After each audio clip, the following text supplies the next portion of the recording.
আমার ভাইরা খুতবা পড়ার আগে আমি খালি আপনাদের কাছে একটি কথা বলে নিচ্ছি।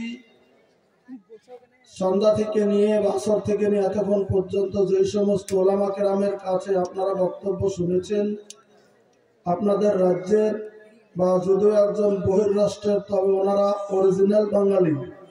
আপনারা যেমন বাঙালি, উনিও বাঙালি, আমি কিন্তু আসামি। যদিও বাংলা বলি, চেষ্টা করছি বলার। আমি আজ থেকে মনে হয় 19 বছর আগে আপনাদের এই প্যান্ডেলে উপস্থিত হয়েছিলাম। আজ থেকে 19 বছর আগে এই যুবর মাদ্রাসাতে হাবিবুল্লাহ নও মুসলিমের দাওয়াতে আমি এখানে এসে পৌঁছে গেছিলাম। যা হোক, তখন আমার ভাষা এরকম ছিল না, আরো আমার আসামের সাথে মিল ছিল। এখন আপনাদের এখানে আপ ডাউন করে শেখার চেষ্টা করছি, কিছু বাংলা কিতাব পড়ছি, কিছু চেষ্টা করছি মিলিয়ে বলার। এখনো ক্লিয়ার হয়নি, ওই জন্য আপনাদেরকে অনুরোধ করব, আমি হাত জোর করছি যারা পিছনে আছেন এগিয়ে আসেন, কারণ আমি লাস্ট। আমার পরে তো আপনাদের দাওয়াতি মেহমান নাই, হয়তো লোকাল মেহমান আছে, তেনারা বলবেন। তো যা হোক, এই জন্য আমি বলছি একটু দয়া করে প্যান্ডেলের পিছনে যারা আছেন একটু এগিয়ে আসুন। তো আমি দু চারটি কথা আকার ইঙ্গিতে আপনাদের কাছে কিছু বলার চেষ্টা রাখবো। আমার তাওফিকি ইল্লা বিল্লাহ। আর দ্বিতীয় নম্বর কথা হচ্ছে এই যে আমার ভাষায় যদি বুঝতে কিছু অসুবিধা হয়, হবে ত্রুটি হবে, হয়তো ভাষার কম বেশি থাকবে, আমি কোনটা বলবো কোনটা হবে, যদি ভুল হয়ে যায় শব্দের কম বেশিতে মাফ করবেন। এই বলে আমি বক্তব্য শুরু করছি। আপনারা আসুন, আর আমি আপনাদের মেহমানের কদর করবেন বলে আশা রেখে আমি স্টেজে ইনশাল্লাহ এসেছি। ইউটিউবওয়ালারা যারা আছো, আমার বক্তব্য তুলে লাভ নাই, বেশি ইউটিউবে চলে না। তো তোমরা যদি আসো একটু করে, এই প্যান্ডেলও খালি হয়, কারণ এটা আমার অভিজ্ঞতা দেখছি। যে জায়গায় যাচ্ছি আমি জানি না কিছু, এটা 100%, কিন্তু কাহিনীটা হচ্ছে আসাম থেকে এসছে বলে প্রধান বক্তা করছে, সবাই জায়গাতে 12টার পরে 1টা, 12টা, 12:30, 1টা, 2টো কাটিয়ে দিচ্ছে। একটু করে সভাপতি স্যারও থাকবেন, একজন বসে থাকবেন, সম্মান তার দিয়ে চলে যাবে। এরকম যাচ্ছে অন্য জায়গায়। আজকে কি হবে আমি জানি না। আমি কেন আসলাম আসাম থেকে, কি বললাম, মূল্যায়ন নাই। মূল্যায়ন থাকবে কেমন করে? রাত 12টার পরে, তখন আর মূল্যায়ন কি হবে? তো কারো থেকে এইটা তো যাক, সভাপতি স্যারও থাকে না অন্যান্য জায়গায়। এখন আজকে কি পরিস্থিতি হবে আমি জানি না, কারণ সবারই একটা টাইম থাকে। এই যে মাদ্রাসার দেখেন, একটা ছাত্র নাই, সব ঘুমিয়ে গেছে। আসামের পরিস্থিতি এটা নাই, মাদ্রাসার ছাত্র ঘুমাবে না, পিটিয়ে ঠিক করে দেবে। জালসা দেওয়া হয়েছে, লাস্টে জালসা। আসামে তো দেওবন্দি লোক 95 জন, ওরা দোয়া শেষে দোয়া করে। জালসা শেষে দেওবন্দি যে প্রোগ্রামটা হবে, দোয়া হবে। দোয়া পর্যন্ত একজন উঠবে না, থাকবে, তারা দোয়া করে যাবে। খাওয়া দাওয়া আসামের মধ্যে নাই। খাওয়া দাওয়া জালসার শেষে, যত বড় প্রোগ্রাম হোক, খাওয়া দাওয়া হলে জালসার শেষে, মধ্যে কোনো খাওয়া দাওয়া হবে না। জালসায় কোনো বাজার হবে না, বাজার হলে পিটাবে। যদি বাজার নিয়ে আসে পিটবে। আসলে যারা বক্তাদের আপনারা জিজ্ঞেস করে দেখিয়েছে, রিসেন্ট পশ্চিমবাংলা আর বিহারের দেখা দেখে কিছু শুরু করেছে। এখন হাঁকানো যায় না কোনটা কি করবে, এই যে কিছু সিস্টেম থেকে যাচ্ছে। তো এখন পশ্চিমবাংলা আমি আপনাদেরকে অনুরোধ করবো একটু ধৈর্য দিন। ইউটিউবওয়ালাদের ইচ্ছা, যদি তোমরা খুলবে এখনই খুলে নাও, পরে দিকটা আমি করতে দেবো না।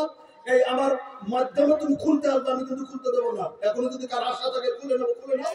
বলবে যে বক্তব্য ভালো নয়, খুলে নিলাম, আমি খুলতে দেবো না। কিন্তু আমি এই বৃষ্টির কারণে আসতে দেবো না। আমার যতক্ষণ আমি ইনশাল্লাহ স্টেজে থাকবো, তোমাকে থাকতে হবে। যদি ইউটিউবওয়ালা থাকো, ধৈর্য ধরে থাকো। আর নাহলে খোলো, যদি এখনই খোলো, ফটফট আমার কথা। দ্বিতীয় কোনো কথা নয়। মধ্যে আমি এই স্পিকারের কাছে তোমাদের আসতে দেবো না। তোমরা তোমার মোবাইল তুমি খোলো, কিন্তু আমার এই ইউটিউব খুলতে দেবো না। বুঝে নেবে ভালো করে।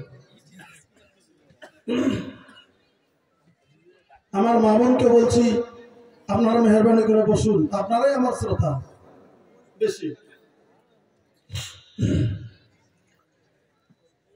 আলহামদুলিল্লাহ, নাহমাদুহু ওয়া নাস্তাঈনুহু ওয়া নাস্তাগফিরুহু ওয়া নাউযু বিল্লাহি মিন শুরুরি আনফুসিনা ওয়া মিন সাইয়্যাতি আ'মালিনা।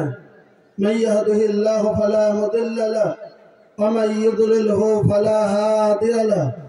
وأشهد أن لا إله إلا الله وحده لا شريك له وأشهد أن محمدا عبده ورسوله. أما بعد، فإن خير الحديث كتاب الله وخير الهدي هدي محمد صلى الله عليه وسلم وشر الأمور محدثاتها وكل محدثة بدعة وكل بدعة ضلالة وكل ضلالة في النار. فقد قال الله تعالى في كلامه المجيد والفرقان الحميد: أعوذ بالله من الشيطان الرجيم، بسم الله الرحمن الرحيم، وذكر فإن الذكر تنفع المؤمنين. وقال الله تعالى: أعوذ بالله من الشيطان الرجيم، إن الذين قالوا ربنا الله ثم استقاموا تتنزل عليهم الملائكة. وقال النبي صلى الله عليه وسلم: بلغوا عني ولو آية وحدثوا عن بني إسرائيل ولا حرج، ومن كذب علي متعمدا فليتبوأ مقعده من النار. رواه المسلم أو كما قال عليه الصلاة والسلام. وقال النبي صلى الله عليه وسلم في حديث أخرى: ثلاثة قد حرم الله عليهم الجنة: المدمن الخمر والآق والديوث الذي يقر في أهله الخبيث، أو كما قال عليه الصلاة والسلام.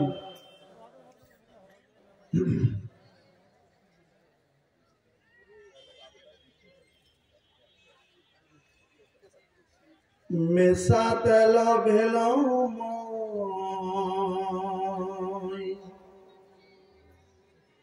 মানবী জন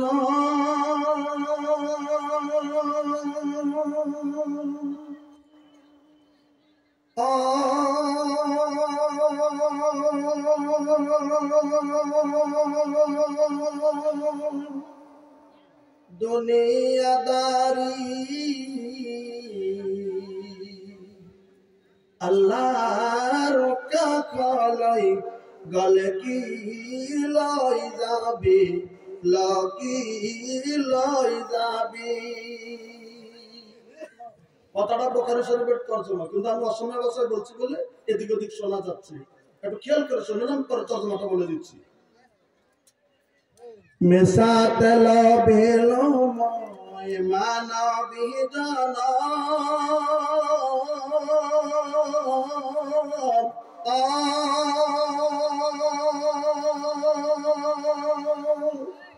দুনিয়াদারি আল্লাহর কাফালাই গলে কি লই যাবি লকি লই যাবি।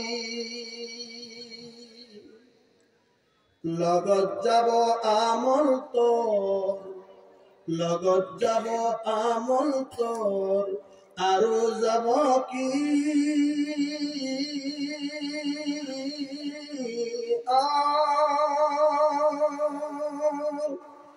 যেদিন মরিবি তই ইদিন বুঝিবি রেহিদিন বুঝিবি। অকলে আকলে তুই একা একা মনে, অকলে আকলে তুই কবর থাকিবি।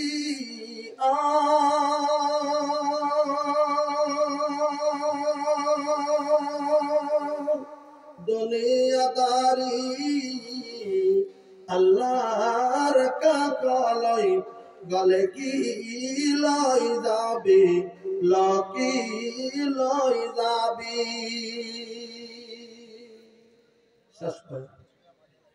হক আমল থাকিলে তোর সৎ আমল করবি, সৎ আমল থাকিলে তোর স্বর্গতে থাকিবি।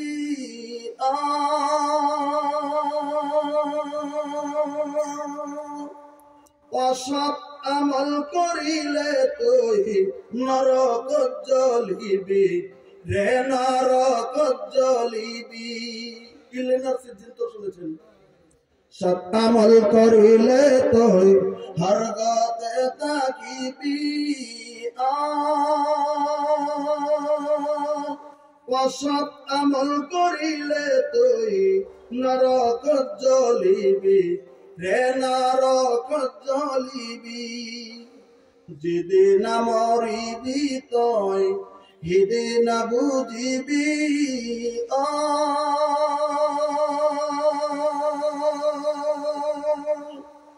দুনিয়াদারি আল্লাহর কাকলই গলে কি লই যাবি লকি লই যাবি বেসাতে লবিলু মই মানবী জনম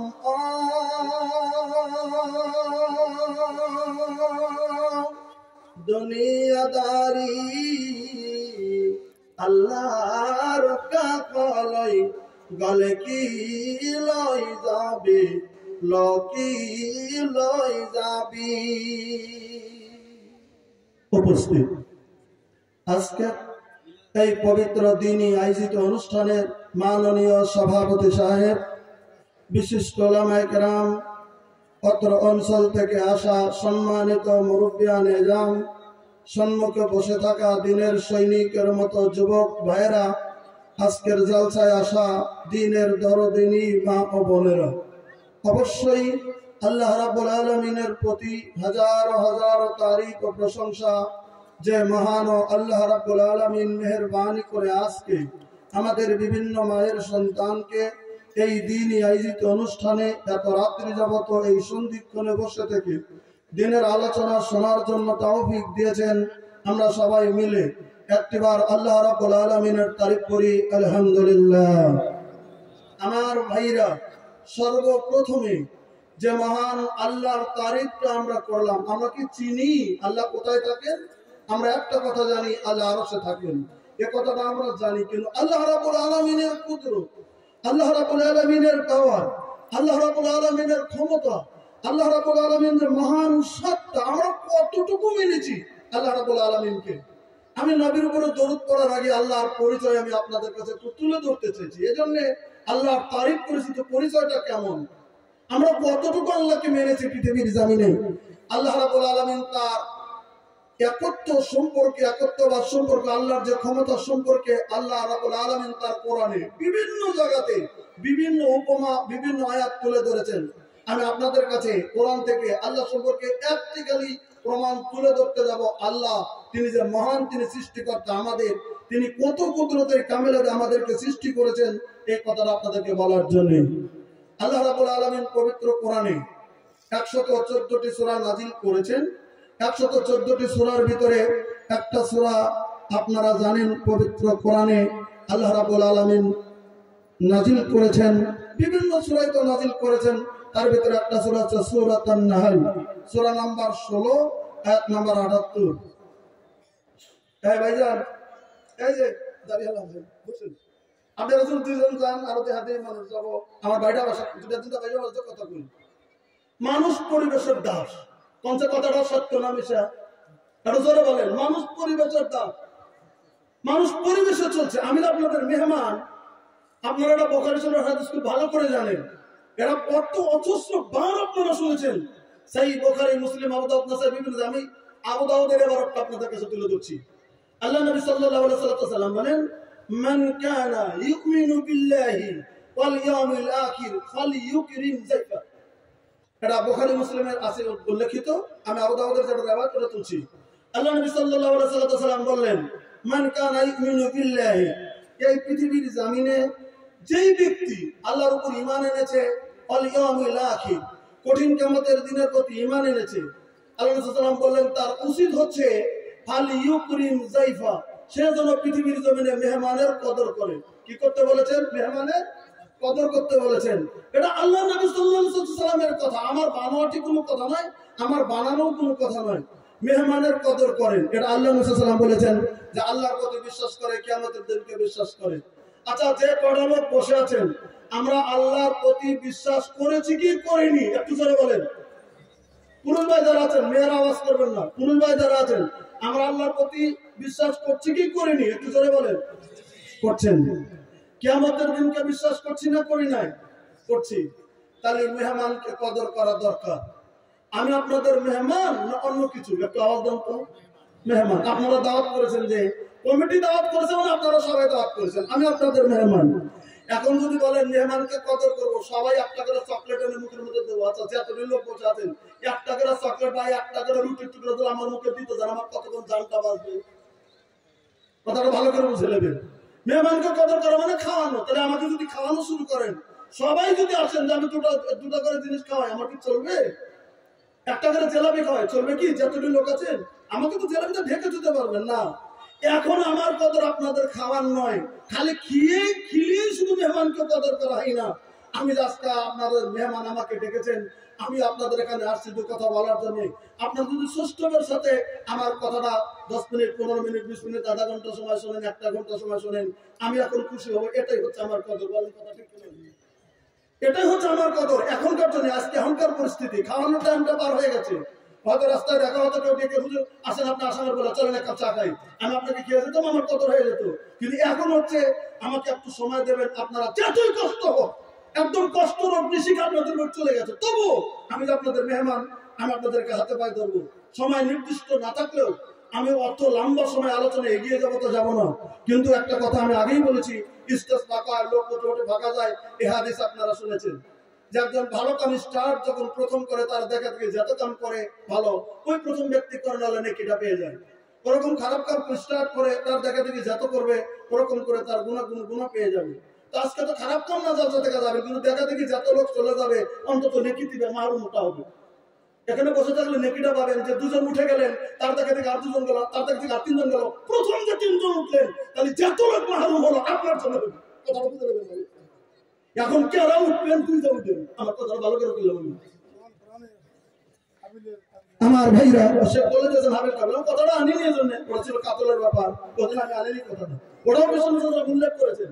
পৃথিবীতে যত মানুষ মার্ডার করবে, এটা হাদিসের একদম ডাইরেক্ট এবার হচ্ছে, যত মানুষ পৃথিবীতে মার্ডার করবে তার কিছু গুনাহ কাবিলের আওতায় যা করবে। ও প্রথম মার্ডার করেছিল। ওই জন্য আমি আপনাদেরকে অনুরোধ করবো, এত করার কথা বলি না, শুধু একটু সময় ধৈর্য ধরুন। আমি কোরআন হাদিসের বাইরে কথা বলবো না, জন্য আমি আসামের জানেন আমার অনেক কারণ আমার উপরে লাগানো আমাদের উপরে থাকে। ওই জন্য আপনাদের কাছে আমি অনুরোধ করবো, একটু ধৈর্য ধরুন। আপনি কি করবেন না? হাদিসটা বলে নেই, যদি বলা শুরু করেছি। আল্লাহ রাসূল বলেছেন, তাহলে যদি কেউ আল্লাহর প্রতি ঈমান আনো আর কঠিন কিয়ামতের দিনের প্রতি বিশ্বাস করো, তাহলে মেহমানকে কদর করো। তাহলে মেহমানকে সারা জীবন কদর করে যাবেন। এটা আল্লাহ রাসূল বলেছেন। নাম্বার 2, আমান কানা ইউমিনু বিল্লাহি ওয়াল ইয়াউমিল আখির ফালা ইউজা জারা।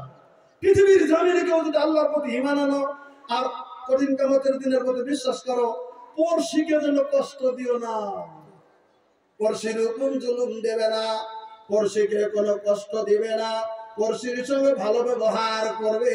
পড়শি যেন তোমার নিকটাত্মীয় অথবা নিজের পরিবারের মধ্যেই যেন হয়ে যায়।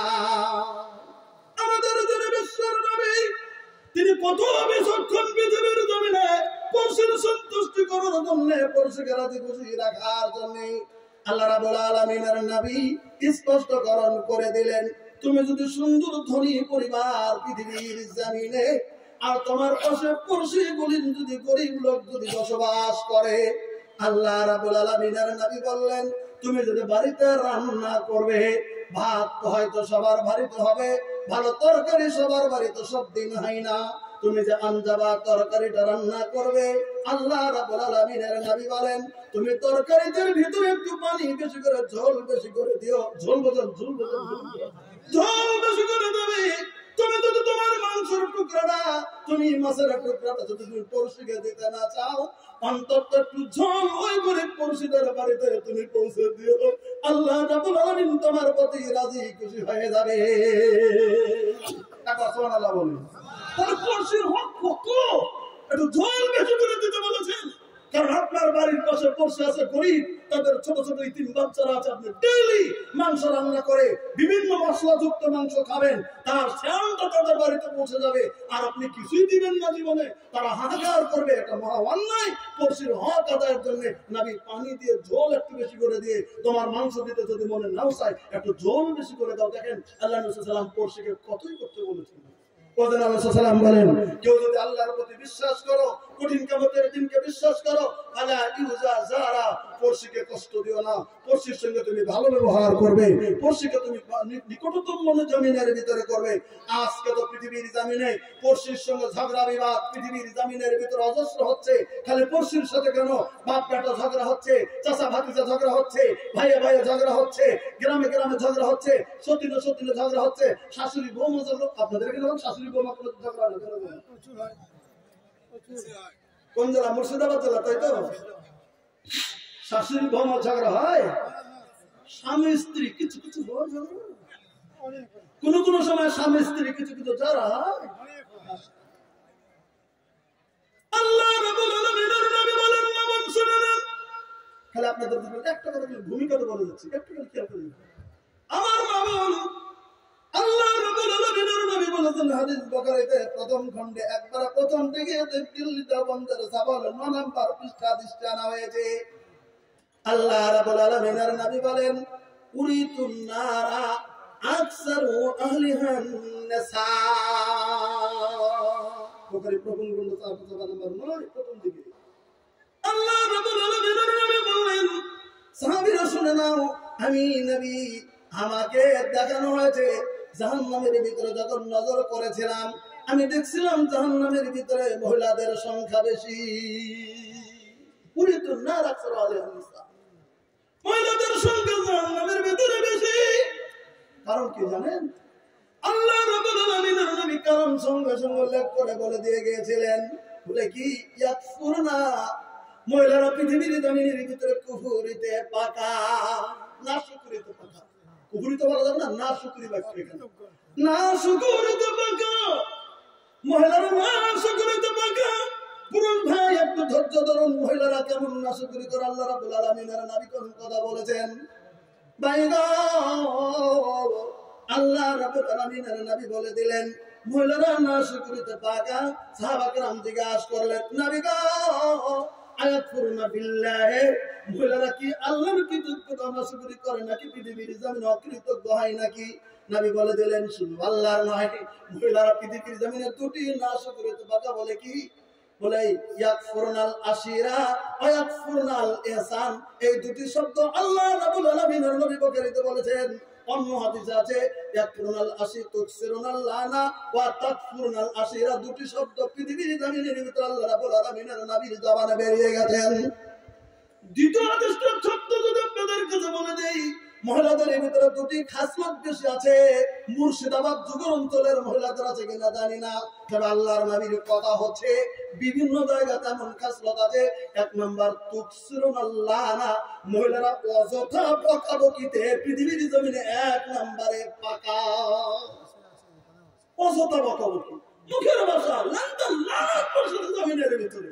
আমি একটু বোঝানোর জন্য কথাটা বলছি। যেমন ধরে নেন পৃথিবীর জমিনের ভিতরে লান্তান বকাবকি তোমার ফাঁকা কেমন? যেমন ধরেন পৃথিবীর জমিনে নিজের ছেলের সম্মানের ছেলের যদি সামান্য টক্কর যদি লেগে যায়, মা যদি দেখে ফেলেছে নিজের সন্তানের সঙ্গে আরেকজনের সন্তানের একটু ঝগড়া হয়ে গেছে, এই তো মুখের ভাষা খারাপ শুরু করে দিয়েছে।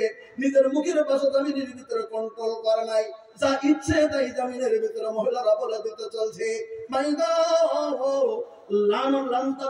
জমিনের ভিতরে এমন পাকা মহিলারা মুখের ভাষা নড়বড় করতে একটু দ্বিধা জমিনের ভিতরে করে নাই।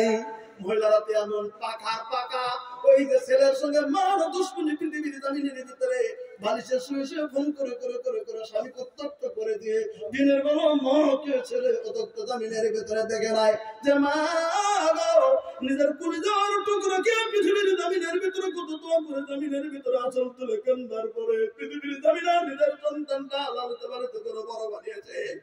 ওই সন্তানকে আশা করেছে আমার সন্তান আমি বিয়ে করবো, আমি বৌমা বাড়িতে আনবো, আমার নাতনি হয়ে যাবে, কত হয়ে যাবে, আমি একটু নজর করে দেখবো। আমি বুড়ো বয়সে একদিন আমি খেলাধুলা করবো। আর দেখবেন 5টা ছেলে যদি থাকে, হয় 4টা ছেলের ভাগ্যে মা ভালো, আর 4টা ছেলের ভাগ্যেই মা জমিনের ভিতরে খারাপ হয়ে যায়। হচ্ছে বৌমা এমন করে পিছিয়ে দিচ্ছে কথাগুলি বলে, বানোয়াটি কথা বলে, মার শাশুড়ির কথা স্বামীর কানে দিয়ে দিয়ে দিয়ে দিয়ে দিয়ে দিয়ে কানটা বুঝে দিয়ে স্বামীর কাছে তার পাক উত্তপ্ত করে দিয়ে জামিনের ভিতরে। তুমি লান্টান পাকাবুকি এত কথা পাকাবুকি করতে গেছো তো মহিলারা বাসাতে দামি নেয়। আর একটা কারণ মহিলার বলে কি, যেমন ধরেন ধান, আপনাদের এখানে ধানের আবাদ হতো, ক্যারেক্টার দিতেছি, ধানের আবাদ হচ্ছে, তো ধানগুলি আমাদের ওখানেও হয়। আসামের সব থেকে প্রধান হলো আবাদ হলো ধান। এখানে দেখলাম গম, ভুট্টা অনেক আপনাদের এখানে এলাকায় হচ্ছে দেখলাম, তো অনেক কিছু কিছু জায়গাতে দেখলাম। আমাদের ওখানে কোনো গম টম ভুট্টা টুট্টা, ভুট্টা তো খবর নাই এখন, কেন আসামে প্রচুর বৃষ্টি, এখন বৃষ্টি শুরু হয়ে গেছে অলরেডি, তো বৃষ্টি এলাকা এলাকায় ভুট্টা হয় না, মাকই হয় না, বেশি ধান আবাদ, প্রচুর আবাদ হয় ধান। আর আসামে তো পাহাড় এলাকা বেশি, আপনারা তো জানেন, যাবেন যখন আসামে যখন ঢুকে যাবেন দেখবেন একদম গুয়াহাটিতে ডিব্রুগড় একদম যাবেন গেলে পাহাড় পাহাড়, আপনারা নদী, ব্রহ্মপুত্র নদী আসামে, আর এদিকে পাহাড় আসামে, আপনারা দেখতে পারবেন। তো যাক, আমি বলছিলাম বলে কি যে ধানের আবাদ হচ্ছে, তাহলে আপনারা বিস্কুট ধান আনছেন, ঘরে তুলে রেখেছেন, ধান সিদ্ধ শুকনো করবেন, এখন বুদ্ধি করছি কালকে সিদ্ধ করে দেবো, 10 দিন ধরে রথ চলছে। তাহলে একটা কাজ করি, এই সময় তাই এই সুযোগে এই ধান গুলো সিদ্ধ করে নেই। কথা বুঝতেছেন তো না? কথা বোঝা যাচ্ছে? এই ঠেলাতেই ধান গুলো সিদ্ধ করে নেই, কারণ 10 দিন থেকে রোদ চলছে, বৃষ্টি নাই, বাস হয়ে গেল। রাত্রে ধানটা, শুকনো ধান আবার ভিজাতে হয়, তাই না, সিদ্ধ করা যায়। রাত্রে ধানগুলি ভিজিয়ে দিয়েছে, করকরা শুকনো ধান ভিজিয়ে দিয়েছে রাত্রে, সকালবেলা সিদ্ধ করতে শুরু করছে, ফজর নামাজ পড়ে সিদ্ধ করতে শুরু করেছে। কেবলই 10 মনের মধ্যে 2 মন সিদ্ধ করে উঠান বা আইনা, আমরা উঠান বলি, আপনারা বোধহয় আইনা বলেন, হ্যাঁ, আইনার ভিতরে কেবলই নামিয়ে দিয়েছেন শুকানোর জন্য, রাত্রে দেবেন, সকালবেলাতে দেবেন। আল্লাহর কি কাম, কতদিন ধরে, 15 দিন ধরে বৃষ্টি নাই, ওই দিন হঠাৎ করে আপনার ধান সিদ্ধ করা শেষ, যেমন শুকিয়ে দিতে দিয়েছেন, আকাশে গরম করে টুকটুক করে বৃষ্টি করতে শুরু করেছে, আর রোদ নাই। মেয়েদের একদম পা থেকে শুরু করে শরীর গরম হয়, 10-15 দিন থেকে বৃষ্টি নাই নাই নাই নাই। আমি আজকে ধান সিদ্ধ করছি, মরার বৃষ্টি মইরা বসে, এটা মা বলেন লান্তান কখন। আল্লাহ রাব্বুল আলামিনের নবী বলেছেন না, পৃথিবীর মানুষ তোমরা জেনে রাখো, তোমরা বৃষ্টিকে দেবে না, তোমরা গাল পেরে দিও না, তোমরা রথকে পৃথিবীর জমিনে তোমরা গাল পারো না। কারণ কোন মহিলা বা কোন পুরুষ যদি তুমি রথকে গাল পারো, বৃষ্টিকে গাল পারো, ওই গালটা ডাইরেক্ট আল্লাহ রাব্বুল আলামিনের লেগে যায়। কারণ আল্লাহ রাব্বুল আলামিন বলেন, ওই বৃষ্টি এবং রথ আমি আল্লাহ রাব্বুল আলামিন নিজে পরিচালনা করি। একবার সুবহানাল্লাহ বলুন। তাহলে রথ বৃষ্টি পরিচালনা করেন কে? আল্লাহ। তাহলে ওই বৃষ্টিকে রথকে গাল পারেন যদি, যুগকে গাল পারেন যদি, গালটা ডাইরেক্ট হয়ে যায় তার কাছে, ওখানে নিষিদ্ধ রয়েছে, আপনি রথকে বৃষ্টিকে গাল পারতে পারেন না। আল্লাহ রাব্বুল আলামিনের নবী বলেন, বলে কি আকফুরুনাল আসিরা, মহিলারা পৃথিবীর জমিনের ভিতরে স্বামীর নাশকরি করে। খালি বোঝানোর জন্য বলছি, একটু খালি বোঝানোর জন্য। আল্লাহ রাব্বুল আলামিনের নবী বলেন, সারা জীবন তুমি ভালো জবাব দিয়েছো বিবিকে, যেদিন থেকে বিয়ে করেছেন সেদিন থেকে ভালো খবর, যেদিন থেকে বিয়ে করেছেন সেদিন থেকে ভালো খবর, যেদিন থেকে বিয়ে করেছেন সেদিন থেকে ভালো জিনিস এনে দিছেন দিছেন দিছেন দিছেন, 30 বছর পেরিয়ে গেছে। আচ্ছা, 30 বছর পরে সবসময় কি মানুষের কাছে সমান সক্ষমতা স্বামীর থাকে যে সবসময় দেবেন? হঠাৎ করে বলে দিয়েছে আমার জন্য অমুকটা নিয়ে আসবেন, অমুক দামে অমুক সাইজের কাপড় আনবেন, হয়তো আপনি আনতে পারেননি, টাকা পয়সা সেরকম আপনার কাছে তখন নাই, আপনি একটা মিডিয়াম যুগের জিনিস এনে বউকে দিয়েছেন। এই তো যখন দেখেছেন আমাকে এরকম তো দিল, কম দামি তো দিল, দেখেই বলছে কত দাম, বলে একটা দাম 400-500, এই তো রেগে ফায়ার হয়ে গেল, জীবনেই ভালোটা পাইলাম না, আজকে পাবো। এই তো দেখেন, এটা বল মা বোনের মুখের ভাষা। আপনাদের এখানে আছে কিনা জানেন, আমি আসামের কথা বলছি, আমি জীবনেই ভালো পাইলাম না, আজকে আমি পাবো, বলে জীবনেই ভালো পাইলাম। মহিলাদের তুমি তো বললে জীবনেই ভালো পাইনি, আমি আজকে পেলাম না, অথচ তোমাকে 30 বছর ধরে বিয়ে করেছেন, কত ভালো ভালো সুন্দর জিনিস তোমাকে দিয়েছে, হঠাৎ করে তোমার স্বামী একবার তোমাকে দিতে পারে নাই, আর তুমি বলে দিলে জীবনেই তোমার কাছ থেকে ভালো পেলাম না, আমি কেমন করে তোমার কাছে ভালো জিনিস পেয়ে যাব? আল্লাহ রাব্বুল আলামিনের নবী বলেন, এমন করে যদি তুমি স্বামীকে, তুমি মিথ্যা বলে যদি তুমি স্বামীর নাশকরি যদি তুমি করেছো, ওই জন্য মহিলা তুমি বেশি জাহান্নামের ভিতরে তোমাদের সংখ্যা রয়েছে। তবে পুরুষ ভাই যারা আছেন, এই কথাকে মেরে দেওয়ার জন্য একটা মেডিসিন আছে, নেবেন? এই কথাটা মেরে দেওয়ার জন্য একটা মেডিসিন আছে, নেবেন? একটা মেডিসিন দিয়ে দিচ্ছি। আল্লাহ রাব্বুল আলামিনের নবী বলেন, পৃথিবীর সব জায়গায় মিথ্যা কথা বলা হারাম, তবে তিনটা জায়গাতে মিথ্যা কথা বলা শরীয়তে অ্যালাউ করে দিয়েছেন, একদম সহি নয়। পৃথিবীর সব জায়গায় মিথ্যা বলা হারাম, তিনটা জায়গাতে পৃথিবীর জমিনের ভিতরে মিথ্যা বলা শরীয়তে অ্যালাউ করে দেন। আল্লাহ রাব্বুল আলামিন বলেছেন তিনটা জায়গায় তুমি মিথ্যা পৃথিবীর জমিনে পুরুষরা যদি বলো তোমার জীবনেও একটা গুনাহ তোমার জীবনে পড়বে না। মিথ্যা কথা অন্যায়, তবে তিন জায়গায় বলতে পারেন। এক নাম্বার হচ্ছে আপনি যদি সদা হন, জমিনের ভিতরে যদি পুরুষ মানুষ যদি সদা শান্ত হয়ে যায়, আর মহিলাটা যদি গরমের মহিলা হয়, মহিলারা যদি চালাক মহিলা গরম জাতের মহিলা হয়, ওই তোমার সামান্য জিনিসও তোমার স্ত্রী যদি সন্তুষ্টি না হয়, তাহলে তুমি স্ত্রীকে সন্তুষ্টির জন্য তুমি মিথ্যা বলে দিতে পারো। যেমন আপনার বাড়িতে আপনার সারু চলে যাচ্ছে, সারু বলেন ভাইরা, বুঝলেন? আমরা ভাইরা বলে আপনারা কিন্তু সারু বলেন, সারু শুনেছি। আচ্ছা, সারু বলেন, ভাইরা বলেন। ভাইরা চলে এসছে, এই যে আমার বেটির বিয়ে, যেতে হবে 1 মাস পরে, তাই নাকি? বলে ঠিক আছে, যাবো। দাওয়াত দিয়ে চলে গেল। যদি ভাইরার বিয়ে হয়, যেদিন দাওয়াত দিয়ে গেল ওই দিন থেকে বাড়িয়ালি প্রোগ্রাম বানাতে শুরু করছে। বোনের বেটি যে প্রোগ্রাম বানাতে শুরু করছে। স্বামীর বোনের যদি হয়, যাই না নাই যাই, যাই না নাই যাই, যাও না, এটা ওরা টানাটানি, সংসারে টানাটানি, কিন্তু স্বামীর বোন ওরা থাকবে ওটা। আর নিজের বোনের বেটি যদি হয়, যাওয়া লাগবে কিন্তু আগে থেকে স্বামীকে সতর্ক করছে, কয়েকদিন আগে থেকে সতর্ক যাওয়া লাগবে, কিন্তু নিজের বোনের বেটি যেতে হবে, কিন্তু এটা কোনো মার দেওয়া যাবে না। এই তো শুরু হয়ে গেল, শুরু হলো। আপনারা পরীক্ষা করে দেখেন কথাটা, হ্যাঁ মিলিয়ে দেখে, ওই যে নিজের বোনের বেটি। আচ্ছা চলো, ঠিক আছে যাবো। এখন বউ কইছে যে আমাকে কিন্তু নতুন কাপড় ভালো দেওয়া লাগবে, তাই? আচ্ছা ঠিক আছে, তুমি দাওয়াত খেতে যাবে, আমরাও যাবো, দেবো। এখন বিয়ের বাকি আছে 3 দিন। এখন বাজারে চলে যাবে। সাগর দেখি বাজারে যাচ্ছে, স্বামী বেরিয়ে গেছে, বলে দিছে সাগর থেকে বাজারে যখন যেতে, এই যে মনে আছে? কি মনে আছে? ওই যে কইছিলাম, কি কইছিলাম, 3 দিন পরে বিয়ে, আমাকে একটা সুন্দর শাড়ি কাপড় কিনে দিতে হবে। ও আচ্ছা, হ্যাঁ মনে হয়ে গেছে, ঠিক আছে এনে দেবো। বলছো তুমি মনে আছে, এনে দেবো আজকে। আর তো বাজার নেই, বাজারে, ঠিক আছে। আমার ভাইরা, স্বামী বলছে বাজার থেকে এখন কোথায় কাপড় তো আনবেন, তবে আপনাকে বলে দেই, আমার কাপড়টা যে আনবেন, পায়েরটা যেন একটু ঝুলঝুল হয়ে যায়, পায়েরটা যেন ঝুলঝুল থেকে যায়, এই কাপড়ের চক্করে যেন গাছ গাছ থেকে যায়, কাপড়ের মধ্যে যেন চুনের ফোঁটা থাকে না। মেয়েরা তো চুনের ফোঁটা পছন্দ করে না, চুনের ফোঁটা যেন থাকে না, পাটটা যেন ছোট থাকে, ইয়ার থাকে, ওর থাকে,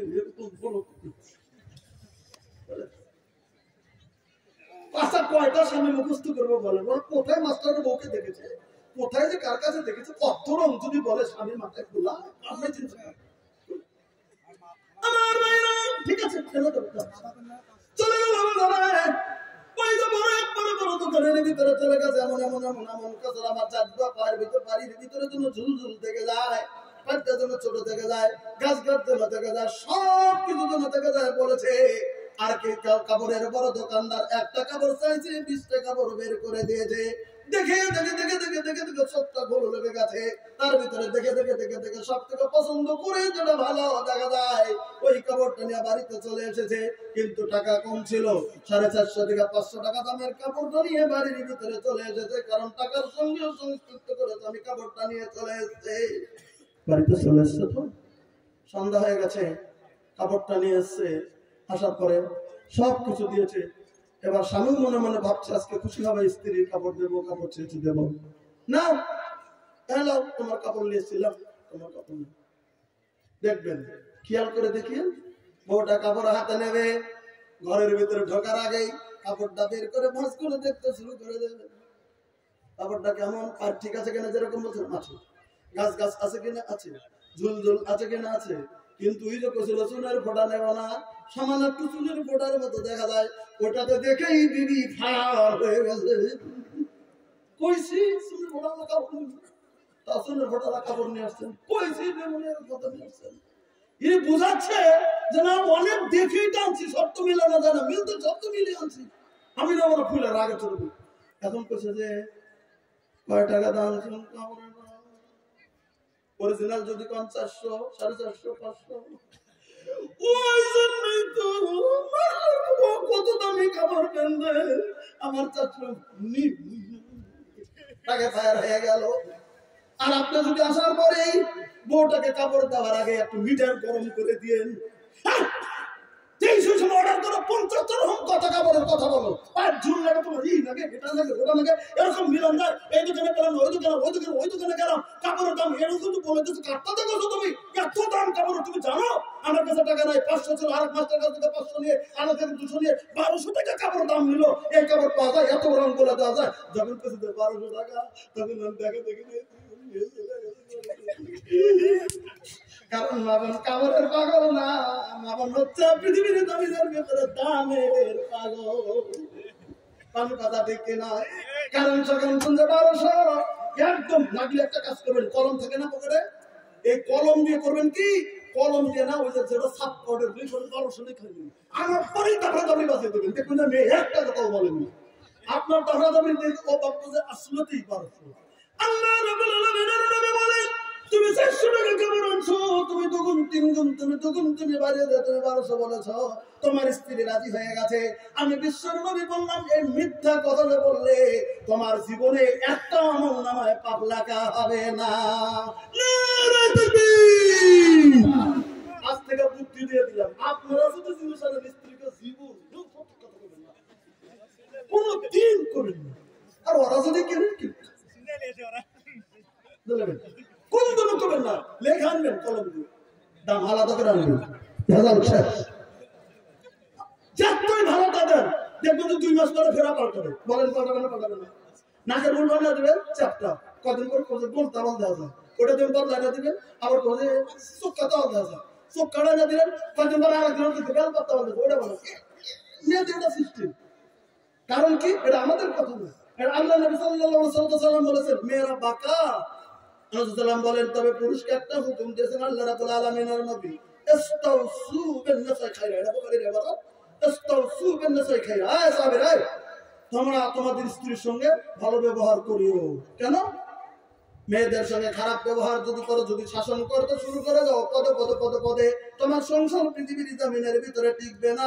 কারণ আল্লাহ রাব্বুল আলামিন বললেন, ফাইনাল মারাতা খুলাকাত মিন জিলা, মহিলাদেরকে বানানো হয়েছে এই বাম পাজরের বাঁকা হাড্ডির অংশ দিয়ে মহিলাদেরকে বানানো হয়েছে। ওজন্য ওরা সারা জীবন বাঁকাই থাকবে, ওই বাঁকা নিয়ে সংসার করে যেতে হবে, মহিলা জীবনও একবারে সোজা হবে না। এই কথাটা আমাদের মাথায় রেখে এই সংসারটা চালিয়ে যেতে হবে। খালি বলবেন যে আপনাদের আমার বাড়িতেও একই অবস্থা, সব জায়গাতে একই অবস্থা, বুঝলেন? আমি হাদিস বলতেছিলাম, হাদিসের ইবারতটা শুনে নেন, তারপর আসছি। আল্লাহ নবী সাল্লাল্লাহু আলাইহি ওয়াসাল্লাম বললেন, ফালা ইউজাজারা, তোমরা যদি আল্লাহর প্রতি ঈমান আনো, কঠিন কিয়ামতের দিনের প্রতি ঈমান আনো, তাহলে পড়শিকে কষ্ট দিও না। 3 নম্বর বলে, আমান কানা ইউমিনু বিল্লাহি ওয়াল ইয়াউমিল আখির ফালইয়াসিল রাহিমা, তুমি যদি আল্লাহর প্রতি বিশ্বাস করো, কঠিন কিয়ামতের দিনের প্রতি বিশ্বাস করো, তাহলে নিকট আত্মীয়র কদর করিও, মানে সেলাই রাহমি করিও। এটা এই ভুলটা অন্যায় করিও না নিকট আত্মীয়র সঙ্গে। 4 নম্বর বললেন একটা বাক্য রাসূলুল্লাহ সাল্লাল্লাহু আলাইহি ওয়াসাল্লাম, আমান কানা ইউমিনু বিল্লাহি ওয়াল ইয়াউমিল আখির ফালইয়াকুল খাইরা, যদি পৃথিবীর জমিনের ভিতরে তুমি আল্লাহর প্রতি ঈমান আনো, কঠিন কিয়ামতের দিনের প্রতি ঈমান আনো, তাহলে পৃথিবীর জমিনে যেন তোমার মুখে ভালো কথা বলো, খারাপ কথা বলবে না, অন্যায় কথা বলবে না, ঝগড়া বিবাদ করবে না, মুখে পয়সা কথা বলবে না, চার দোকানে বসে কষাগপ্প করবে না। এই বর্তমান দেখা যায়, আজ থেকে 20 বছর 30 বছর আগে আমাদের মুরব্বীদের একটা সিস্টেম ছিল। মুরব্বীরা কি করতেন? তেনারা নামাজ পড়তেন, অফ টাইম বাড়িতে যেতেন, কিছু কিতাব পড়তেন বা কিছু কোরআন শরীফ পড়লেন সকালবেলা বিকেলবেলা, এই অভ্যাসটা মুরব্বীদের ছিল। বর্তমান মুরব্বীদের কোরআন পড়ার অভ্যাস নাই, যদিও ফজর নামাজ পড়েছে পরেই দৌড়াচ্ছে দোকানে, ওই যে পাশা গপ্প দোকানে চলবে, 5 বুড়া দোকানে বসে দেখবেন গপ্প শুরু করেছে। বলেন কথাটা ঠিক কিনা? 4 দোকানে তোমার মতো বুড়ো দাড়ি পেকে গেছে, ওখানে 4 দোকানে পাশা গপ্প হবে, মানুষের দুর্নাম হবে, গেল্লা হবে, সেগুলো শুনতে খুব তোমার ভালো লাগে নাকি? জানি তুমি সেখানে গেছো, চা খাওয়া দরকার, চা খেয়ে বাড়িতে আসবে তুমি। তুমি চা খেয়ে দরকার তাড়াতাড়ি করে বাড়িতে আসো, বাড়িতে খেয়ে নাও। কিন্তু পচা গপ্পতে বর্তমান পৃথিবীর মানুষ খুব পাকা। আল্লাহ সাল্লাল্লাহু বলছেন না, এই মুখ দিয়ে বানোয়াটি কথা বলবে না, এই মুখ দিয়ে পচা কথা বলবে না, এই মুখ দিয়ে খারাপ কথা বলবে না, এই মুখ দিয়ে মানুষের গীবত গাবে না। কারণ গীবত বিরাট বড় অন্যায়, গীবত বিরাট বড় মহাপাপ। থেকে গীবত করার জন্য চার দোকানে যাওয়ার কোনো দরকার নাই। আল্লাহ নবী সাল্লাল্লাহু আলাইহি ওয়াসাল্লাম বলেছেন, তুমি যদি আল্লাহকে বিশ্বাস করো, কঠিন কিয়ামতের দিনকে বিশ্বাস করো, ফালিয়াকুল খাইরা, তাহলে তুমি ভালো কথা বলো পৃথিবীর জমিনে। আও লায়াসমুত, আর যদি তুমি ভালো কথা না বলতে পারো, আমি ভালো কথা জানি না, বলবো না, তাহলে তুমি চুপ থাকো, কোন কথাই বলিও না। তোমার নেকিও হবে না, তোমার গুনাহ হবে না, কিছুই হবে না, কোনো কথা বলিও না, বাস ভেজাল শেষ। এই আমলের উপরে থাকুন।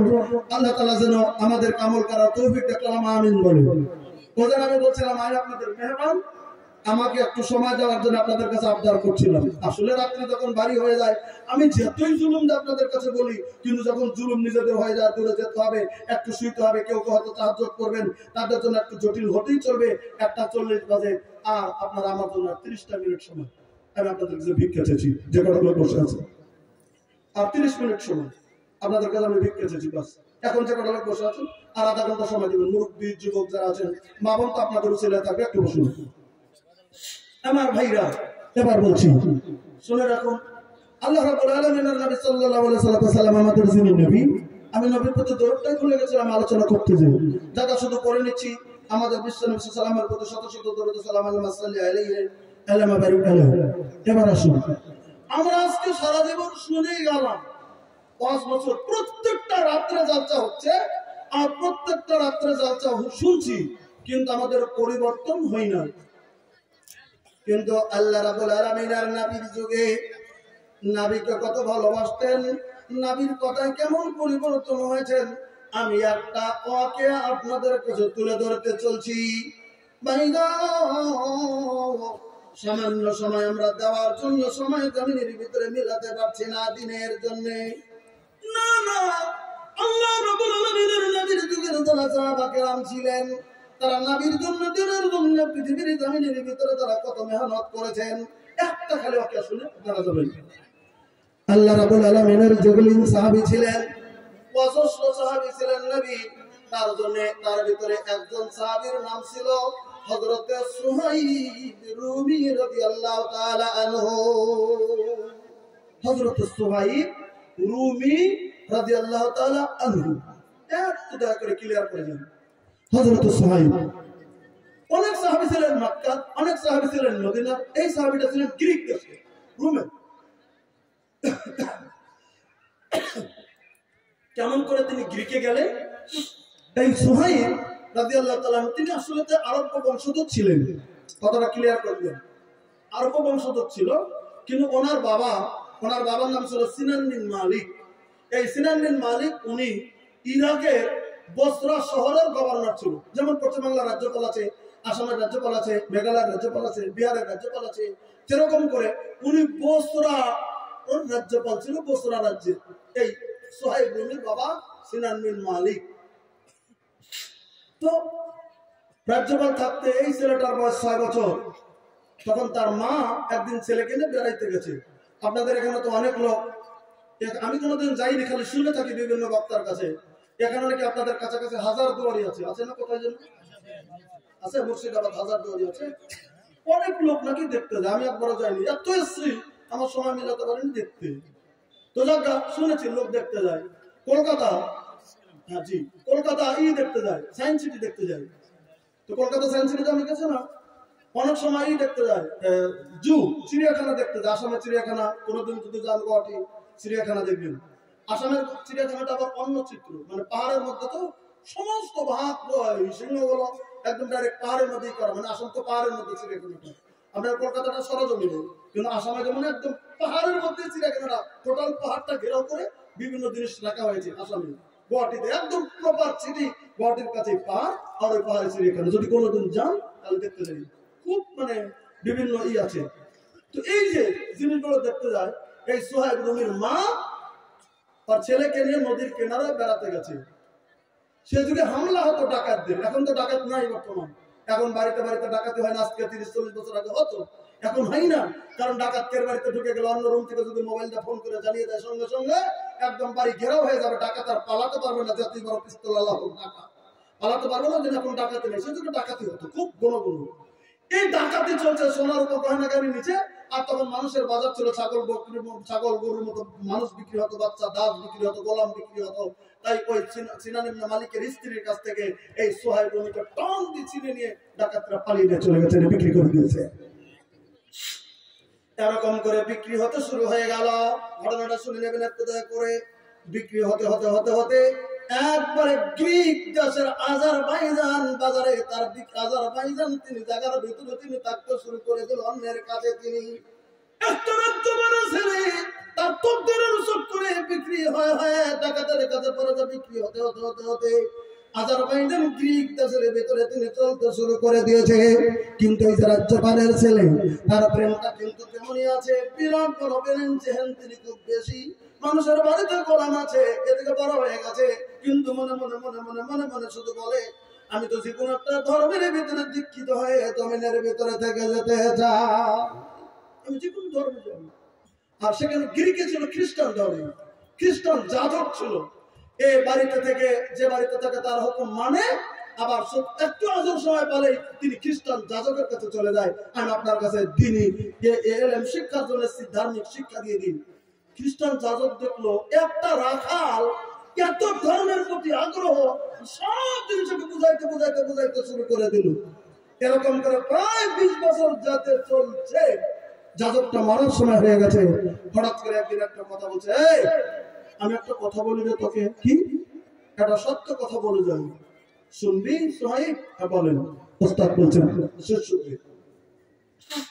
সুহাইব রে, আমি খ্রিস্টান যাজক, আমার জীবনে যত কিতাব স্টাডি করেছি, 4 বছর একটা সিদ্ধান্ত উপনীত হয়েছি, পৃথিবীর জমিনে আখেরি নবী জন্মগ্রহণ করবে।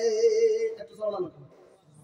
এই যাজক এই সুহাইবকে বলতেছে, গ্রিকে, সুহাইব আমি যত কিতাব স্টাডি করে দেখেছি, পৃথিবীর জমিনের ভিতরে আখেরি নবী জন্মগ্রহণ করবে।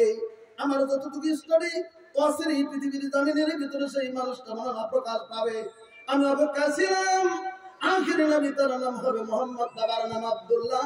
সুহাইব রে, আমি এখন মরে যাবো, আমার জীবনে পেলাম না, কিতাবের ভিতরে লেখা অনুযায়ী বলছি, তিনি হবে আখেরি নবী, তিনি হবে সৎ, তিনি হবে সব থেকে উত্তম ব্যক্তি গোটা পৃথিবীর জমিনে। সুহাইব রে, আমি পেলাম না, তোর জীবনে যদি পাস, আমার ধর্ম ছেড়ে দিয়ে তুই মুহাম্মাদের ধর্মটা তুই জমিনের ভিতর গ্রহণ করবি। দেখেন কোথায় গ্রিক আর কোথায় আরো, ওখান থেকে বলে দিন এই কথাটা বলবো। সুহাইব বলেন, হুজুর কোথায় জন্ম নেবে, কোন জায়গাতে? বলে দিলেন, আমার যেটা নিশানা আমি পেয়েছি, এই লোকটা খেজুর গাছ সব থেকে পৃথিবীতে যেখানে গণ সে জায়গায়, সেটা হলো মক্কাতে জন্মগ্রহণ করবে। বাবার নাম আব্দুল্লাহ, লোকটার নাম মোহাম্মদ। সোহাইব মনে মনে ভাবছে, ওস্তাদ যদি মারা যায়, আমি ধর্মপুর থেকে যাই, তার যদি শেষ বাণী এটাই হয়, আমি আর এখানে থাকবো না, আমি আমার মালিকের বাসা থেকে পালাবো, আমি মক্কায় চলে যাবো, কারণ আমি আরব বংশোদ্ভূতের মানুষ, আমি মক্কায় পালিয়ে যাবো। ওর ওস্তাদ মারা গেল, উনি ওখান থেকে পালিয়ে গেলেন।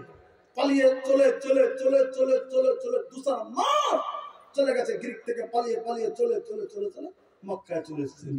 মক্কায় চলে এসে থাকতে শুরু করে দিল। উবাইদুল্লাহ নামে একটা লোকের সঙ্গে বিরাট ব্রেন। তখন তার বয়স হয়ে গেল 25, 26, 30 এরকম কাছাকাছি। এই সুহাইব রুমি এরকম ব্রেন যখন হয়ে গেল, খুবই যখন আসলে এখানে একজনের সঙ্গে বন্ধুত্ব করে তার ব্যবসার জিনিসগুলো দেখাশোনা করতে দিল, এত ব্রেন, সামান্য কিছুদিনের ভিতরে ব্যবসাতে এত লাভ হলো, একে টাকা পয়সা দিলে তিনি নিজেও ব্যবসায় মক্কার ভিতরে এই সুহাইব রুমি একজন লাভবান ব্যবসায়ী, একজন মালদার, লক্ষ লক্ষ টাকা দামের টাকার একজন মালদার লোক হয়ে গেল। তিনি সুহাইব রুমি কেউ নয়, তিনি একা, কিন্তু টাকা পয়সা অজস্র হয়ে গেল তার। ইন্দামিন সময় আল্লাহ রাব্বুল আলামিনের নবীর জিন্দেগির 40তম বছর পেরিয়ে গেল। নবী কালিমার দাওয়াতের মিশন শুরু করে দিয়েছে। সুহাইবের কানের ভিতরে বিশ্ব নবীর দাওয়াতের শব্দ পৌঁছে গেল। সঙ্গে সঙ্গে মনে করেছে, আমি যার জন্য আমি গিরিক থেকে হিজরত করে চলে এসেছি, আমার মালিক বাড়ি থেকে পালিয়ে চলে এসেছি মক্কায়, তিনি নাকি আখিরি নবী। আমি একটু তদন্ত করে দেখবো, আমার ওস্তাদ যেমন করে বলেছেন তেমন করে মিল হয় কি না। এদিকে আল্লাহ রাব্বুল আলামিনের নবীর কালিমার দাওয়াতে কিছুদিনের মধ্যে 32 জন মানুষ কালেমা গ্রহণ করে মুসলমান হয়ে গেছে। 33 নম্বরে আল্লাহ রাব্বুল আলামিনের নবীর রুমের দরজাতে হযরত সুহাইব রুমি 30 বছরের যুবক দাঁড়ানো। নবী সাল্লাল্লাহু আলাইহি ওয়াসাল্লামের কাছে যা দাঁড়িয়ে গেছে, আল্লাহ রাব্বুল আলামিনের নবীর রুমের মধ্যে নবীর রুমে প্রবেশ করেছেন। বিশ্ব নবীর চেহারার দিকে তাকিয়ে দেখতেছেন, তার ওস্তাদ যাজক কেমন করে বলেছিল মিলি কি মিলে না। শুনছে নাম কি বলে মোহাম্মদ, বাবার নাম বলে আব্দুল্লাহ, এগুলি কত সব মিলছে, কিন্তু তার ব্যবহার, তার কথাবার্তা, তার আচরণ এগুলি মিলে কি মেলে না। রুমের ভিতরে 2-4 মিনিটের ভিতরেই নজর করে দেখেন ইনি জমিনের ভিতরে আখেরি নবী হযরত সুহাইব বলতেছেন, নবী আর দেরি করিয়েন না, আমাকে আপনি কালেমা পড়িয়ে পৃথিবীর জমিনের ভিতরে আপনি মুসলমান বানিয়ে দিন। একবার সুবহানাল্লাহ জোরে বলেন। 33 নম্বরে মুসলিম হলো হযরত সুহাইব রুমি রাদিয়াল্লাহু তাআলা আনহু। বিশ্ব নবীর উম্মতের ভিতরে 33 নম্বর সিরিয়ালে তিনি কালেমা পড়ে মুসলমান হয়ে গেলেন। বললেন, আমার কেউ নাই হুজুর, আমি আপনার কাছাকাছিতেই থাকবো, আমি কাছাকাছিতেই থাকবো, আমি রুমের মানুষ, আমি এখানে চলে এসেছি, কোথাও যাবো না, কাছাকাছিতে ঠিক আছে থাক। আবু জাহেল, আবুল আহাব, সাইবার দল যারা ইসলাম বিদ্বেষী, তারা আল্লাহ রাব্বুল আলামিনের নবী সাল্লাল্লাহু আলাইহি ওয়াসাল্লামের এই সাহাবী সুহাইব ইবনে কত্তাসের রূপে শিখা, যেমন হযরতে বেলাল রাদিয়াল্লাহু তাআলা করেছেন, যেমন হযরতে সুমাইয়া রাদিয়াল্লাহু তাআলা প্রতি করেছেন, হযরত ইয়াসির রাদিয়াল্লাহু তাআলা প্রতি করেছেন, আর উপরে করতে শুরু করে দিলেন। কিন্তু টাকা পয়সা অনেক তো করলেও একটা হিসাব মতো মাপ মতো জমিনের ভিতরে করছে। যাক, আমি তার সঠিক কথাটা বলছি। আল্লাহ সাল্লাল্লাহু আলাইহি ওয়াসাল্লামের 13 বছরের জিন্দেগি মক্কাতে তিনি কাটিয়ে দিলেন। আল্লাহ রাসূল সাল্লাল্লাহু আলাইহি ওয়াসাল্লাম হিজরত করে মদিনাতুল মুনাওয়ারায় যখন চলে যায়, হযরত সুহাইবের রুমির কলিজাটা যেমন একবারে সিদ্ধ হয়ে গেছে, যার জন্য আমি রোম থেকে আমি এখানে পৌঁছে গেলাম, তিনি আজকে মদিনায় আর আমি মক্কায় থাকবো না, আমি থাকবো না। আমি লক্ষ লক্ষ টাকা নিয়ে যা কিছু বিক্রি করে আমি মদিনাতুল মুনাওয়ারাতে চলে যাব। আবু জাহেল কথা বুঝতে পেরেছে না, বলে হ্যাঁ বুঝতে পেরে নিয়েছে। সুহাইব রুমি মদিনাতুল মুনাওয়ারাতে হিজরত করবে। সব সময় 5 থেকে 10 জন যুবকদেরকে রাত্রি তরবারি ঘেরাও করে পহরাদারের ব্যবস্থা করে দিয়েছে। সুহাইব রুমি তো নিজের বাড়ি থেকে মদিনার দিকে যেতে পারে না। খুব কথাটা ক্লিয়ার করে যাবেন। হযরত সুহাইব রাদিয়াল্লাহু তাআলা দেখলেন এরকম করে টাকা পয়সা দিয়ে আমাকে যেতে দেবে না, একটা কাজ করলেন, টাকা পয়সা দিয়ে যত টাকা পয়সা ছিল সমস্ত স্বর্ণ এবং রৌপ্য কিনলেন। কিনে একটা কাপড়ের ভিতরে, একটা জিনিসের ভিতরে সুন্দর করে উনি পুটলি, বা আপনারা কি বলেন, আমরা বলি টুপলা, আপনারা বলেন পুটলি বা পুটলা, এরকম। এটা কি বলেন? যে টুপলা বাঁধে এরকম করে বাঁধে পুটলা বলেন, আমরা বলি টুপলা, আপনারা বলেন পুটলা। এরকম করে পুটলা গিরো বেঁধে এই নিজের রুমের সাইডে কর্নারে গর্ত করে গর্তের ভিতরে পৌঁছে দিয়ে সুন্দর করে মেপে দিল, যাতে জীবনে কেউ বুঝতে না পারে আমি যদি জীবনে কোনোদিন মদিনা থেকে আবার মক্কা আসি, আমার মালগুলো যাতে আমার নিজের মাল যেন আমি নিয়ে নিতে পারি, এটা ধারণা করে উনি করলেন কি, পুটলা করে নিজের রুমের ভিতরে ঢুকিয়ে দিলেন, মাটির নিচে ঢুকিয়ে দিয়ে সুন্দর করে প্লাস্টার করে দিয়ে দিয়েছে। দিয়ে এবার সামান্য পাথর রেখে দিয়েছে, মক্কা থেকে উনি মক্কা মদিনাতে যাবেন হিজরত করে। কিন্তু ওই যে রাত্রি হয়ে গেলে, যে দিনে তো যেতেই পারবে না, রাত্রি হয়ে গেলে যে 10-12 জন ঘেরাও কেমন করে যাবে। কিতাবের ভিতরে লেকচার আপনার ইন্টারনেটে মেরে দিন, হযরত সুহাইব রুমি রাদিয়াল্লাহু তাআলা গুগলে মেরেন, দেখবেন তার ইতিহাস যেভাবে সেভাবেই চলে আসবে। তখন উনি করলেন কি, উনি একদিন বললেন সবাই ওরা ঘেরাও হয়ে আছে, উনি বলছেন এই আমার পেটের বিষ, আমি লেফটিন করতে যাবো, বাথরুমে যাবো। 2-3 জন গেছে, যা আমরা সঙ্গে আছি, যাও। গেল, ঘুরে আসলো। একটু পরে আবার বলছে আমার পেটের বিষ, আমি একটু যাবো। একটু পরে ঘুরে আসছে। আসলে তো উনি ভান করছে যাবে মদিনায়, এবার আবার বলছে আমার পেটের বিষ। আচ্ছা, কতবার যেতে পারবে সঙ্গে পেটের বিষের জন্য? এখন ওকে বলতেও পারছে না, বলছে আমার পেটের বিষ, পেটে কামড় দিচ্ছে, আমাকে আমার যেমন ডায়রিয়া হলে বারবার যেতে হয়, ওরকম আমার পেটের বিষ যেতে হবে। উনি ভান করছেন।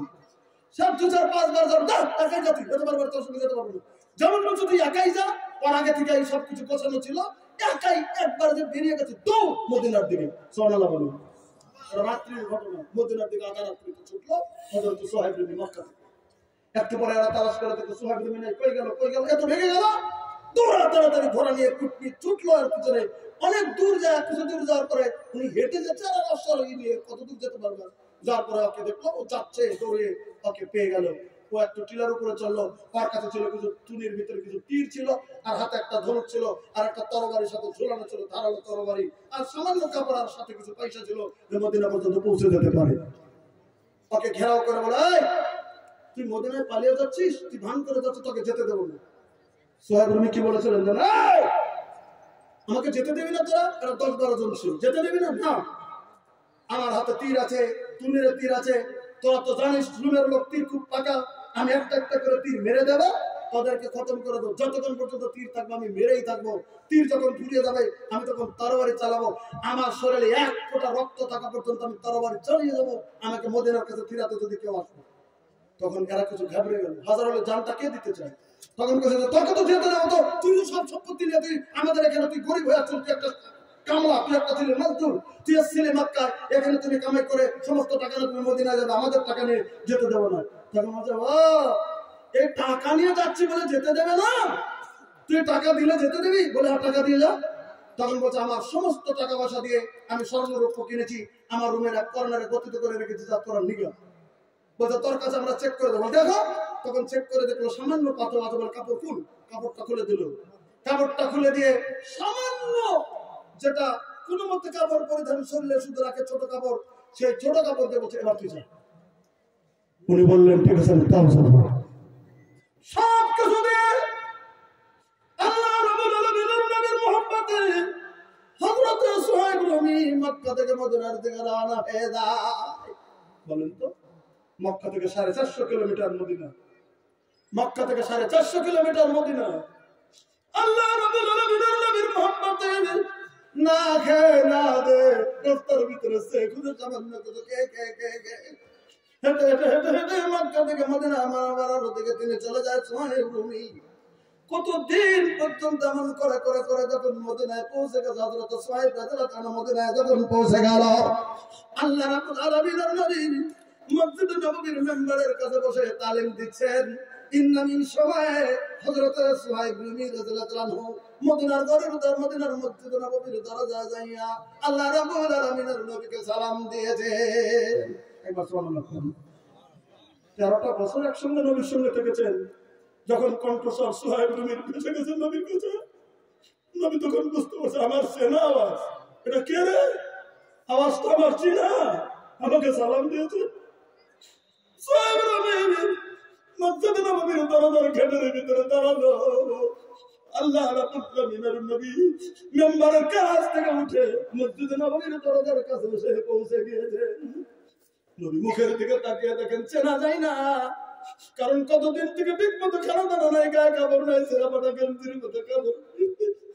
মদিনাতুল মুনাওয়ারার মসজিদে নববীর মসজিদে দরজার মসজিদে নববীর দরজার ভিতরে দাঁড়ানো। নবী চেহারা দেখে আল্লাহ রাব্বুল আলামিনের নবীর চোখে পানি চত্র হয়ে গেছে। হ্যাঁ, তুমি সুহাইব না? যেহেতু আমি সুহাইব। বললেন, তোমার এমন অবস্থা কেন রে সুহাইব? তুমি মক্কার বড় একজন ব্যবসায়ী, কোটি লক্ষ লক্ষ টাকার মালিক, তুমি সুহাইব। তোমার এই অবস্থা কেন রে? তোমার শরীরের অবস্থা এমন কেন? তোমার গায়ের কাপড়টা কই? তুমি এমন অবস্থা তুমি কেমন করে হলে? তখন সুহাইব রুমি বলে দিলেন, নবীজি গো, আমি ঠিকই আসতে শুরু করেছিলাম, নবী গো আমাকে আসতে দেয়নি, এমন করে করে আমাকে ঘেরাও করে রেখে দিয়েছিল। কিন্তু নবীজি গো, আমি আপনার মুহাব্বতে আমি গিরিক থেকে পালিয়ে মক্কাতুল মুকাররমায় চলে গিয়েছিলাম আপনার সাহাবতে থাকার জন্য। আপনি যখন মদিনায় চলে এসেছেন, আমার কলিজাটা জমিনের ভিতরে ছিদ্র হয়ে যায়। আমি আপনার সাহাবতে থাকতে চাই, আমি বের হওয়ার চেষ্টা করি, আসতে দেয় না। আবু জাহলের দলের আমাকে জমিনের ভিতরে আসতে দেয় না। মদিনাতুল মুনাওয়ারাতে সর্বশেষ সব কিছু দেওয়ার বিনিময়ে আমাকে খালি হাতে ওরা বিদায় করে দিয়েছে। নবী গো, তবু আপনার মহব্বতে আমি সবকিছু ছেড়ে দিয়ে আমি মদিনাতুল মুনাওয়ারাতে খালি হাতে চলে এসেছি। এবার আপনাকে যদি দেখেছি নবী গো, আমার সমস্ত মনের বেদনা পূর্ণ হয়ে গেছে। একটা বছর ইমানের ধারণটা শুধু দেখানোর জন্য আমি ঘটনাটা বললাম। এটা ঘটনাটা কোরআনে, আমি আয়াত বলে দিচ্ছি আপনাদেরকে শুনে নেন। আমার ভাইরা, হযরত সুহাইব এই কথা যখন বলছেন, আল্লাহ রাব্বুল আলামিনের নবীর চোখের পানি টপটপ করে যেমন পড়তে শুরু হয়ে যায়। নবী শুধু বলছিলেন 3 বার, সুহাইব রে সুহাইব, তুমি উত্তম ব্যবসাটা করেছো, তুমি লাভদায়ক ব্যবসা করেছো, তুমি লাভদায়ক ব্যবসা করেছো। নবী তিনবার বললেন, আল্লাহ রাব্বুল আলামিন তারপরে পরে নবীর উপর আয়াত নাযিল করে দিলেন। বলে কোন আয়াত নাযিল করে দিয়েছিলেন? আল্লাহ রাব্বুল আলামিন তারপরে নবীর উপরে হযরত সুহাইব নবীর শানে কোরআনে কারীম আয়াত নাযিল হয়ে যায়। আল্লাহ রাব্বুল আলামিন বলে দিলেন, মিনান নাসি মান ইয়াশরি নাফসাহু ইবতিগা মারদাতিল্লাহি ওয়াল্লাহু রাউফুন বিল ইবাদ। আল্লাহ রাব্বুল আলামিন আয়াত নাযিল করে দিলেন, নবী গো, মানুষের মধ্যে এমন কিছুগুলি মানুষ আছে পৃথিবীর জমিনের ভিতরে, আমিনান নাসি মান ইয়াশরি নাফসাহু ইবতিগা মারদাতিল্লাহ, পৃথিবীর জমিনে এমন কিছু লোক পৃথিবীর জমিনের ভিতরে আছে গো, আল্লাহর রেজামন্দি কিনে নেওয়ার জন্য, আল্লাহকে রাজি করার জন্য, আল্লাহর রেজামন্দি পাওয়ার জন্য, আল্লাহর সন্তুষ্টি পাওয়ার জন্য, আল্লাহ রাসূলের তরিকা জমিনের ভিতরে বাজিয়ে রাখার জন্য নিজের জান মাল সব কিছু পৃথিবীর জমিনের ভিতরে বিক্রি করে দেয়। আমি আল্লাহ রাব্বুল আলামিন বলে দিলাম, ওইগুলি কিছু মানুষ পৃথিবীর জমিনে আছে, আমি আল্লাহ নিজে বলে দিলাম, আল্লাহু রাউফুন বিল ইবাদ, ওই সমস্ত মানুষের প্রতি আমি আল্লাহ রাব্বুল আলামিন সহানুভূতিশীল হয়ে যায়। একটা রাসূল হযরত সুহাইব নবীকে আল্লাহ খুশখবর দিয়ে দিলেন, তারপর আল্লাহ সহানুভূতিশীল হয়ে গেছেন। আমার ভাইরা, আমরা মানুষ পৃথিবীর জমিনে সেই নবীর উম্মত